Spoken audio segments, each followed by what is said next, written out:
देखिए फ्रेंड, आज हम इंडियन हिस्ट्री के अंतर्गत इल्तुतमिश को देखेंगे। फ्रेंड, इल्तुतमिश सल्तनत काल का थर्ड शासक था एंड हमारे एग्जाम पे इससे रिलेटेड काफ़ी सारे प्रश्न पूछे जाते हैं। ऑल अबाउट फैक्ट मैं इस वीडियो के माध्यम से आपको बताने वाला हूँ। इस वीडियो को आप लास्ट तक देखें, चैनल को सब्सक्राइब, लाइक एंड शेयर करें। फ्रेंड देखिए, जो इल्तुतमिश था फ्रेंड, इसका जो फुल नेम तस्मुद्दीन इल्तुतमिश था। कई बार हमारे एग्जाम पे पूछा भी गया है। इल्तुतमिश का शासनकाल था फ्रेंड, इसने 1211 से 1236 तक इसने शासन किया।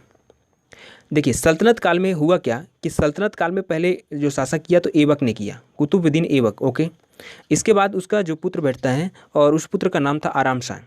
आराम शाह के बाद कौन है? इल्तुतमिश। तो इल्तुतमिश जो था ये सल्तनत काल का थर्ड शासक था।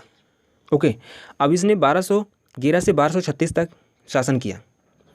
अब जब ये 1211 में शासन पर बैठा था फ्रेंड, इसने आराम शाह की हत्या कर दी, क्योंकि आराम शाह इसे अच्छा नहीं लगा, क्योंकि इसके रहते हुए ये ऐबक का गुलाम था। कौन? इल्तुतमिश।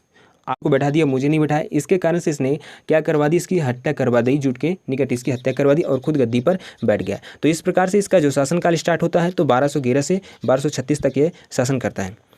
इस प्रकार ये वास्तविक संस्थापक माना जाता है। अभी तक किसी जो सल्तनत काल था इस वास्तविक संस्थापक माना जाता है, क्योंकि इसने बगदाद के खलीफा सुल्तान पद की उपाधि धारण की और ऐसा करने वाला ये पहला ही सुल्तान था। तो इस बात को भी आप ध्यान रखेंगे और हमारे एग्जाम पे प्रश्न बन भी चुका है। ओके, कब बगदाद खलीफा से सुल्तान पद की स्वीकृति प्रदान की? तो आप ध्यान रखेंगे 1229 में।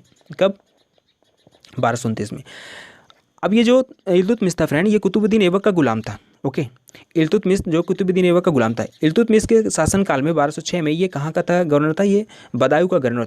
अब इल्तुतमिश के काल में फ्रेंड एक घटना घटती है 1221 में, invasion of Genghis Khan. Genghis Khan आता है और ये चंगेज खां से आक्रमण से दिल्ली को अपने आप को सेव करता है, ये कि बचाता है। अब चंगेज खां कौन है इसके बारे में थोड़ा सा जान लेते हैं, क्योंकि हमारे एग्जाम में प्रश्न बन चुका है चंगेज खां के बारे में। देखिए, जो चंगेज खां दोस्तों मंगोल का निवासी माना जाता है। मंगोल कहाँ है? जब आप चीन जाएंगे, चीन के उत्तर में एक गोबी डेजर्ट है, रेगिस्तान है, वहाँ का निवासी था चंगेज खां।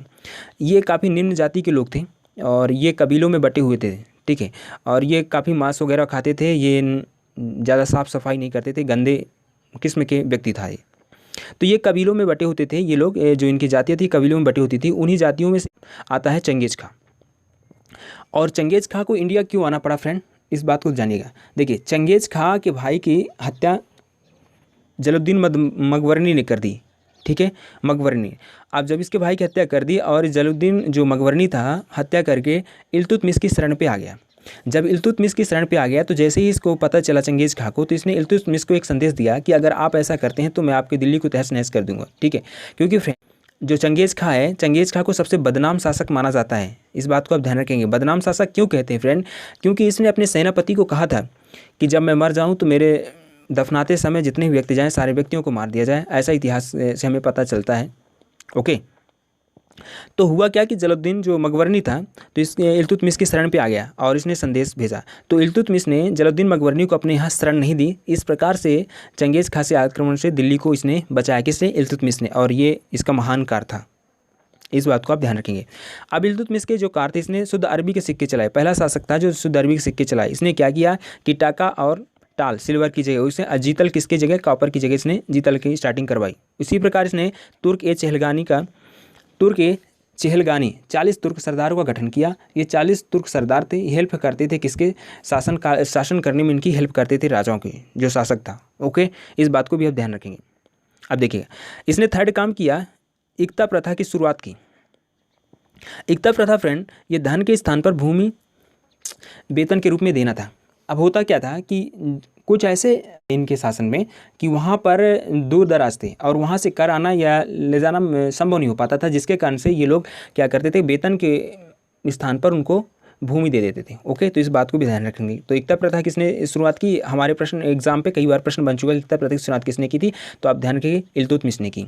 और 1229 में इसने कुतुब मीनार के कार्य को पूरा करवाया। कुतुब मीनार के जो कार्य की स्टार्टिंग किसने करवाई थी? तो कुतुबुद्दीन ऐबक। इसने क्या किया कि 1229 में कैपिटल लाहौर चेंज की। ओके, दिल्ली से कहाँ, लाहौर से कहाँ पर लाया? इसने दिल्ली लाया। और 1236 में इसकी मृत्यु हो जाती है और इसको कहाँ पर दफनाया गया है? तो दिल्ली में इसको दफनाया गया। तो इस प्रकार से आप ध्यान रखेंगे इल्तुतमिश के बारे में। दोस्तों, जितनी फैक्ट हमारे एग्जाम में आज तक पूछे गए हैं, मैं सारे इस वीडियो के माध्यम से